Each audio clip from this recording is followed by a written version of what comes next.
Single Dress na! Lazada Balita Now!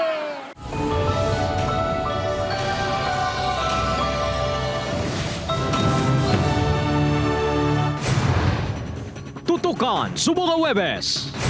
Pagsumbaganay sang SUV driver kag traffic enforcer sa Iloilo City na hulikam. Hinuptanan nga ido gintiro sang Indian target sa Bacolod City. May kahimuan ginatumod pa. Maestro sa Dumangas nag-ako nga siya ang nag-post sang pagpamahog sa social media suno sa SDO Iloilo. Ginabaligya nga chicken pastil, isa sa ginalantaw rason sang hindi pagintindihanay. 7 ka barangay sa Iloilo City ginbaha bangod sang mamunog nga ulan halin kahapon. Pila ka lugar sa Bacolod City ginbaha man.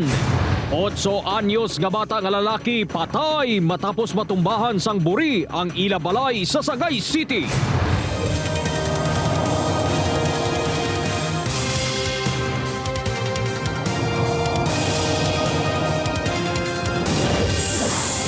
Ini ang Lazada Balita.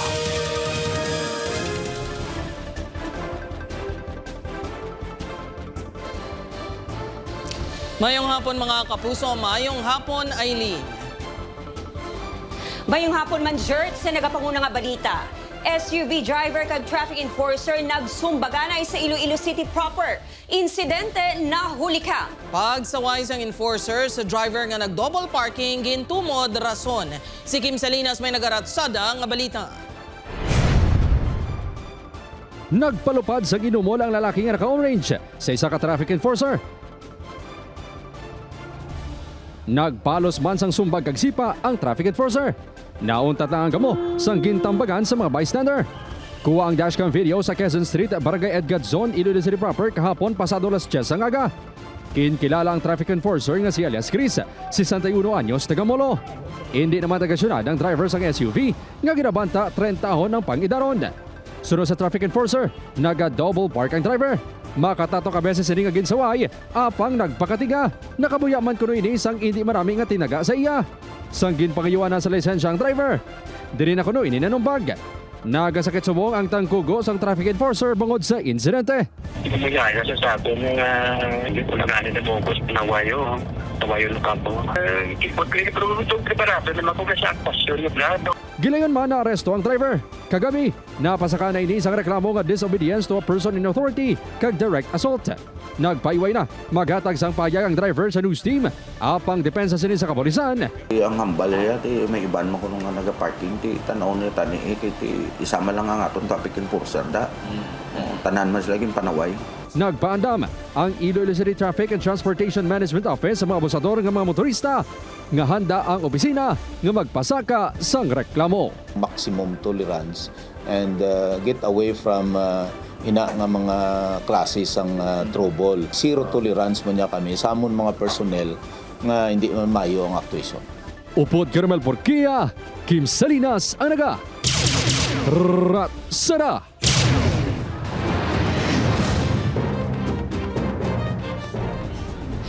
Ido pilason sang gintiro sang Indian target sa Bacolod City. Yari ang nagaratsada nga balita. Nagaungot pa sa lawas ng ido ang Indian target samtang nagakiang-kiang sa dalan. Talalupang doon nga nagapangluya ini. Tuman kasakit para kay Chacha nga makita ang sitwasyon sa iya hinuptanan.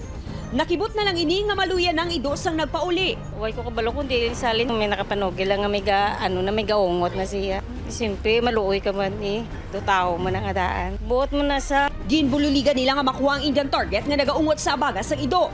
Amat-amat na ini nga nag-recover. Posible nga gintripingan lang ang ido sa mga papatanon sa lugar. hindi lang tayo nila pagamunang ido Taron taman sila sang maayo. Naman nga ido, wala mamamula mo naman na saligan nga gatag-hold up blasamon. Gintripan, gidguro. Handa nga magbulig ang pila ka animal welfare group para madakpan ang may kahimuan sini sa ido. There's aton nga Republic Act 8485, bawal ta magsakit or mag-treat sa mga sapat, especially ang aton dogs and cats. Nga tawo, mas nakabalota compared sa mga sapat.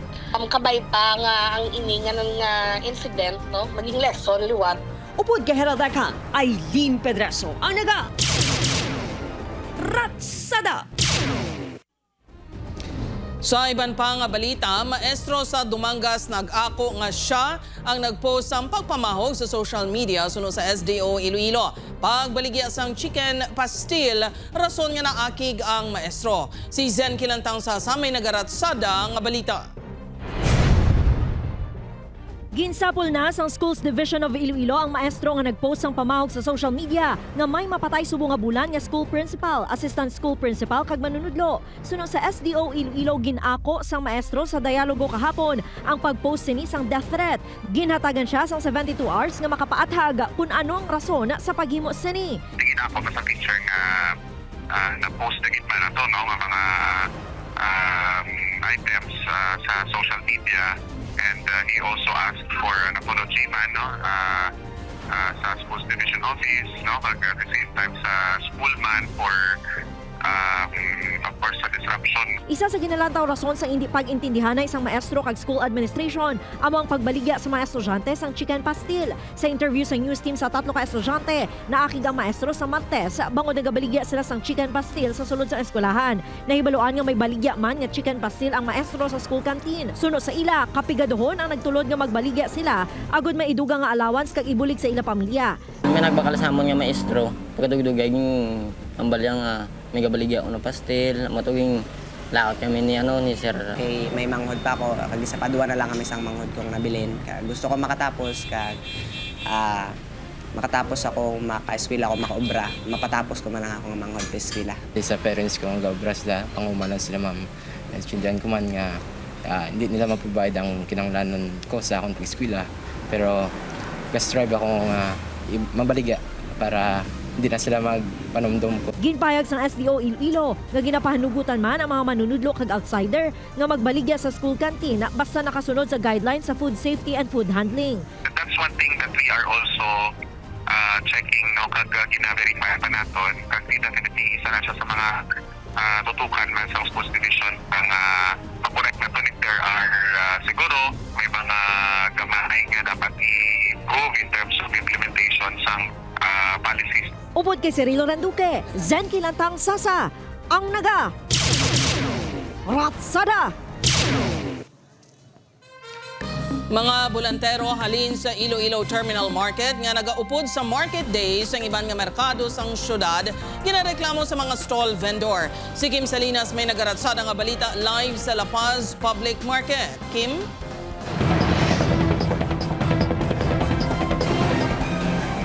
Jert, matapos ang halos 3 ka bulan sang ginlimitahan ang pagbaligya sa mga bolantero sa Iloilo Terminal Market, liwat naman sila pabalikon sa merkado sa diin permanente na sila nga makabaligya. Personal nga nagpadulong ang mga vendors sa sa nagkalain-lain nga merkado sa Iloilo City Hall sa Martes. Ako ni pabutyag ang ilang reklamo, batok sa mga bolantero. Ginsapol ang mga inisang administrator sang syudad. Hinyo sa mga vendors, ibalik sa Iloilo Terminal Market ang mga bolantero. Bungod sumugod, nga nagalibot sila sa Tagsaka Market Day. Tuman nga naapektuhan ang kita sa mga permanent stall vendors. Damo doon at aman baligya. Tigadong bintanay. Utang gede. Isa sa nakita nga rason, amo ang mas barato nga baligya sa mga bolantero. May price difference. So tama gid kadako sang diferensya nila sa presyo sang ilang nga produkto. Para sa bolantero nga si JR, kasubo nga ginapasala, kag ginapasa-pasa sila sang Iloilo City LGU. Kaya katuan, kaya namin namon digo mo sa kuan mo sa bolantero libot-libot la. Galing kay nag-click. Unta to naman la. Handa man magbalik ang pila ka bolantero sa Terminal Market, kasubong ni Roger. Inyo lang sa mga ini. O basta, i-clear lang nila ang bilog nga sa palibot sa super. Kaya ti unfair makatama sa amon nga kami third floor kami tapos ang iba niya ara nagasangit sa mga pisto sang iban. Sunod sa alkalde sang syudad, plano pabalikon kag pasudlon sa Terminal Market ang mga orihinal kag madugay na nga nagabolante. Isa lang mapromisa naton pangitaan tagid lugar ang aton nga mga bolantero kay para mas mahatagan tapagid sila sa venue nga maging permanent na. Jert, sunod sa mga bulantero sa ilapag pakigsapol sa Iloilo City LGU kahapon, Agosto 18, ang target nga pagpasulod sa ila sa merkado sa diin. Alaw-alaw na sila pahanugutan nga makabaligya halin alas 5 sa hapon, tub-tub alas 6 sa aga. Jert? Madamo gid nga salamat sa update, Kim Salinas. Ginpaidalom na sa state of calamity ang Bacolod City bangod sa halit sang red stripe soft-scale insects sa mga talamnan sang tubo sa syudad. Base sa datos ng City Agriculture Office, naglabot na sa 200 million pesos ang balor sang halit sang RSSI sa halos 2,000 ka ektarya nga katubuhan. Ginatuna na sang LGU ang mga prioridad nga paggagamitan sang Quick Response Fund. Nagalaom ang pila ka mga mangunguma nga mahatagan sila sang bulig pinansyal agud makabangon sa epekto sang peste. Natapit ang nakulit ang atong City Agricultural Office together with SRA. And hopefully, basi kung anong mabulig dira, no? Kay damo na subong mga assistance na ginahatag ang Department of Agriculture. Mga kapuso, 7 ka barangay sa Iloilo City ginbaha bangod sang mamunog nga ulan halin kahapon, tub-tub kahina sang aga. Si Zen Kilantang sa may nagaratsada nga balita. Mas nagbubo ang mamunog nga ulan kagabi kag tubtub kaagahon sa Iloilo City. Liwat man nga nagtupa ang ulan sang aga. Resulta, nagtaas ang level sang tubig.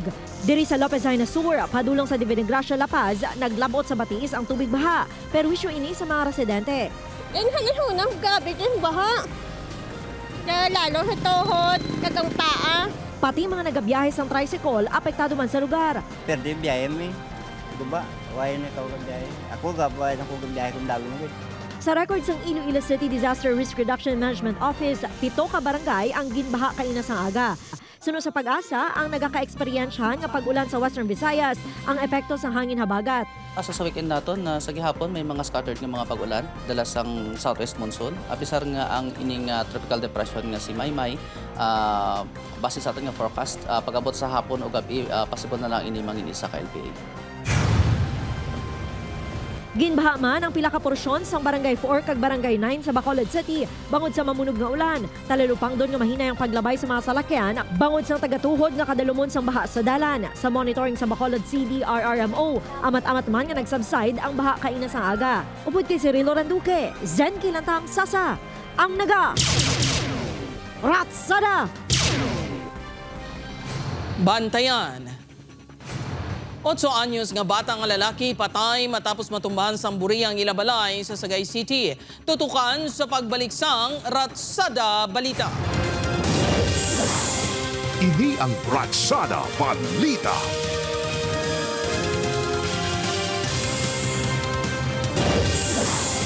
Ini ang Ratsada Balita. Mga kapuso, nagadabadabang nga kalayo ang nagsugata sa mga bumbero nga nagresponder sa sunog sa barangay Punta Tabuk, Rojas City kagabi. 2 ka balay nga ginapanag-iyahan sa mga pamilya Bilan kag Jimenez ang ginlamon sang kalayo.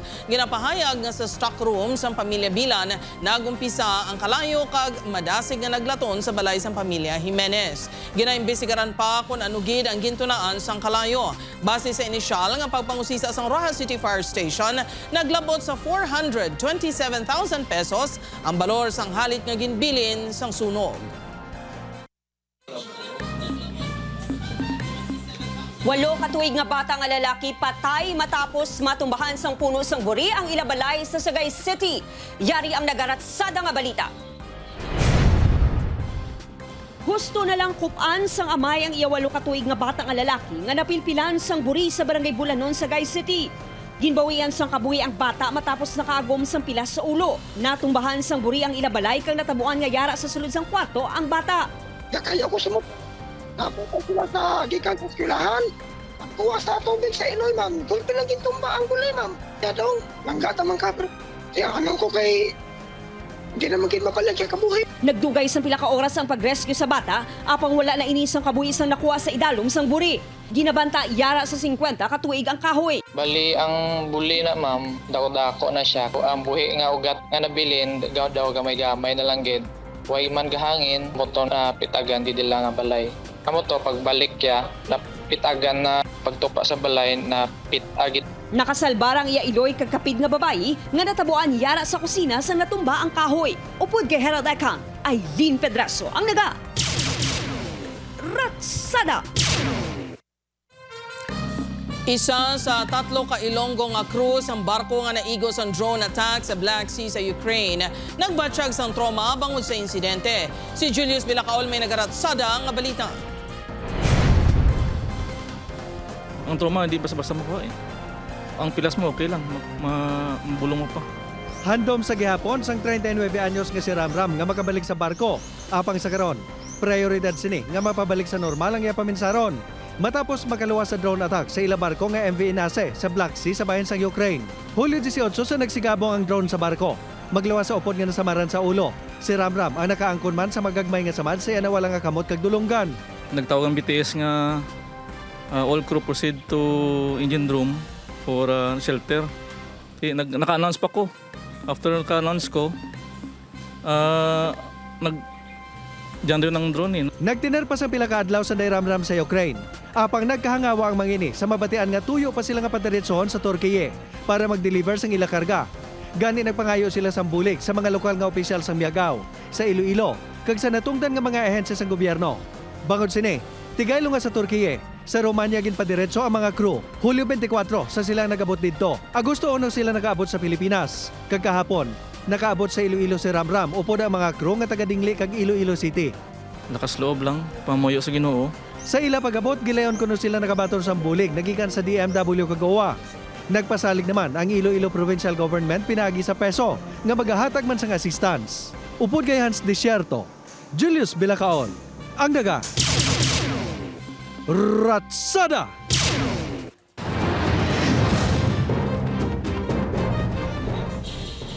Patay ang 24 anyos nga rider nga si alias Alan matapos makabunggo ang iginamaneho nga motorsiklo sa nagapondo nga dump truck sa Barangay Vista Alegre, Bacolod City. Nakibot ang truck driver nga si alias Agustin 43 anyos nga may nagalagapok sa likod sang truck. Bangod si impact nakaagom sang patal nga pila sa ulo ang rider. Ginahulat pa ang desisyon sang himata sang biktima kung mapasaka sang reklamo.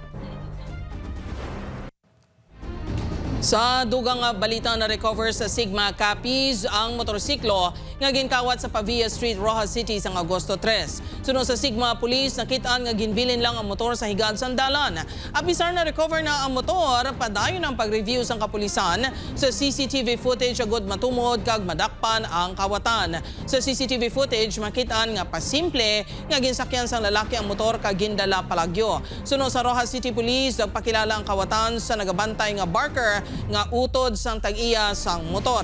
Ginagamit ang motor nga service sa trabaho sang tag-iya. Doon nga po ng investigation na coordination natin sa Roa City para ma-identify ang person of interest. Mga nasa 65, sir.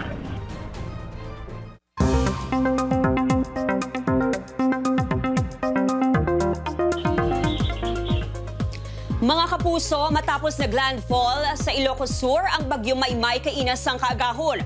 Sunod sa Pag-asa, magapadayon ang pagtabok sini sa mga kabukiran sang Northern Luzon hasta sa makalabot sa dagat. Lauman nga mahina man ini kag main low pressure area kag ang mga nabilin nga panganod magaupod sa sirkulasyon sang bagyo sa gwa sang PAR nga mayara sa international name nga Dolphin.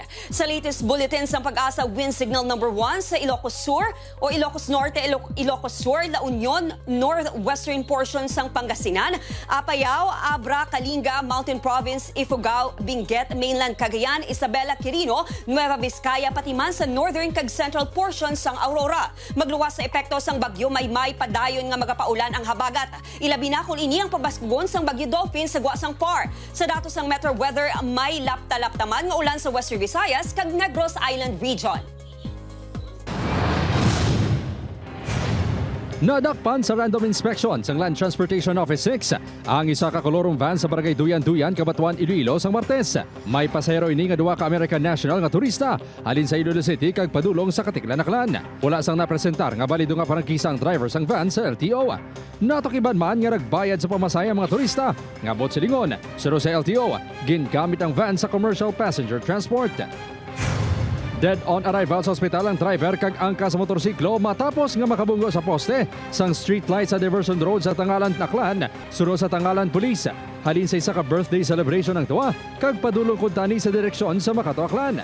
Sang nadulaan sang kontrol sa Medibela ang driver kag bumunggo sa poste. Nagtabog ang driver sa talamnan samtang ang angkas naman ang nagtabog sa karsada. Patal nga pila sa ulo kag lawas ang gintunaan sang matayon sang duwa.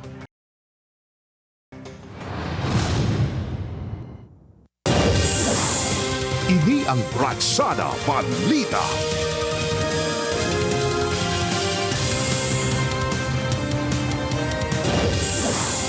Ini ang Bratsada Balita.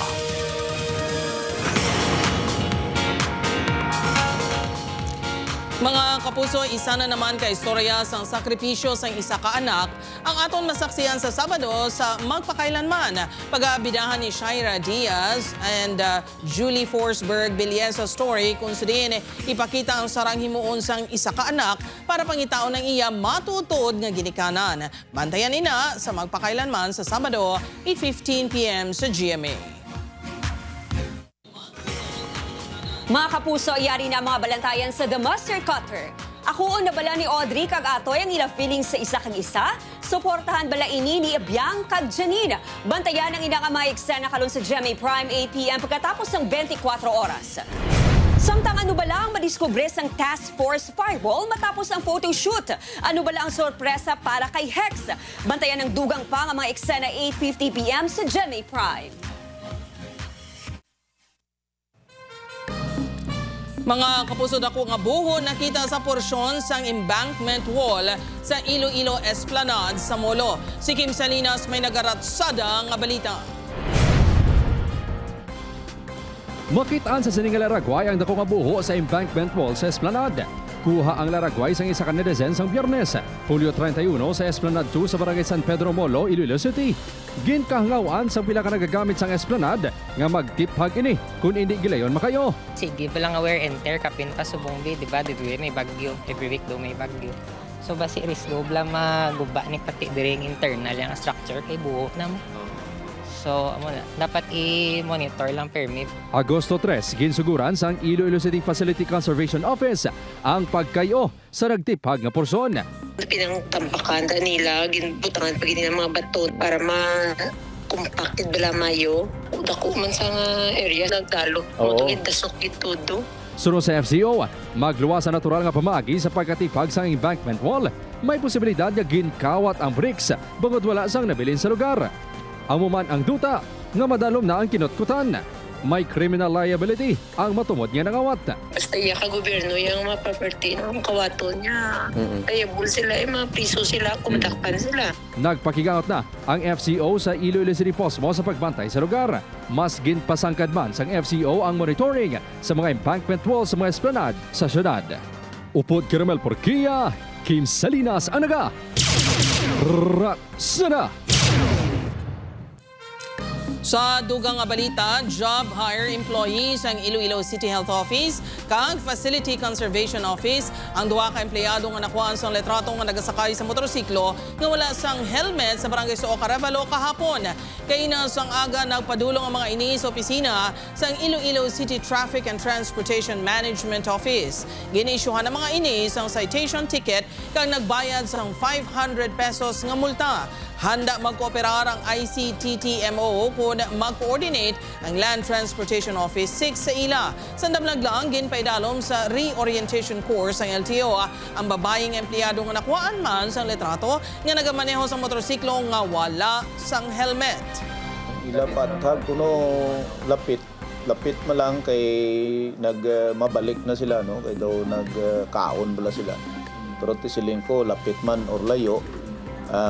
Dapat mag-follow sila kung ano ang policy. Hagna nga mag-regulate sa paggamit ng gadgets sang kabataan ginaduso sa kamara. Si Zen Kilantang sa may nagaratsada nga balita.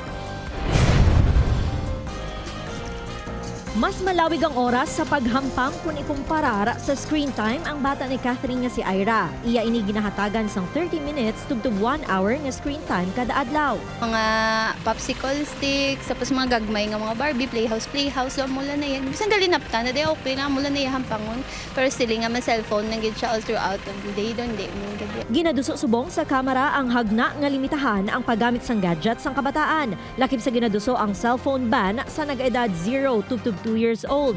Isa ka oras kada adlaw ang screen time kung sa 2 tubtub 5 ka tuig. Apang dapat ginabantayan sang guardian. Sa 6 tubtub 12 anyos, 2 ka oras lang dapat kag may bantay man. Sa pagtuon sang Council for the Welfare of Children sang UNICEF sang 2016, 43.8% sa mga bata nga Pinoy nga 13 tubtub 18 anyos ang naka-eksperyensya sang cyberviolence. Suwestyon sang pila ka health expert, dapat istriktuhan kag limitahan ang oras sa paggamit sang gadgets bangod nakaapekto man ini sa pagtuon sang bata.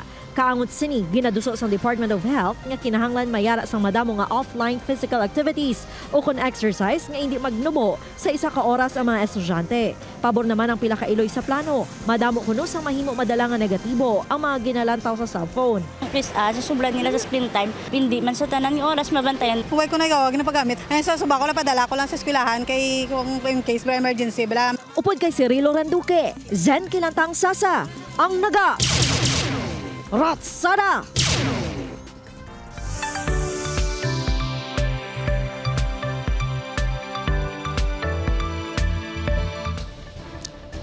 Mga kapuso, matanaw ang episode ngayon ni kagiban pa ang mga lokal nga balita sa official website sa GMA Regional TV, www.gmaregionaltv.com. Pwede man ninyo mabisita ang amon official YouTube channel GMA Regional TV kag i-click ang subscribe button para sa pinakamainit nga balita halin sa mga rehiyon.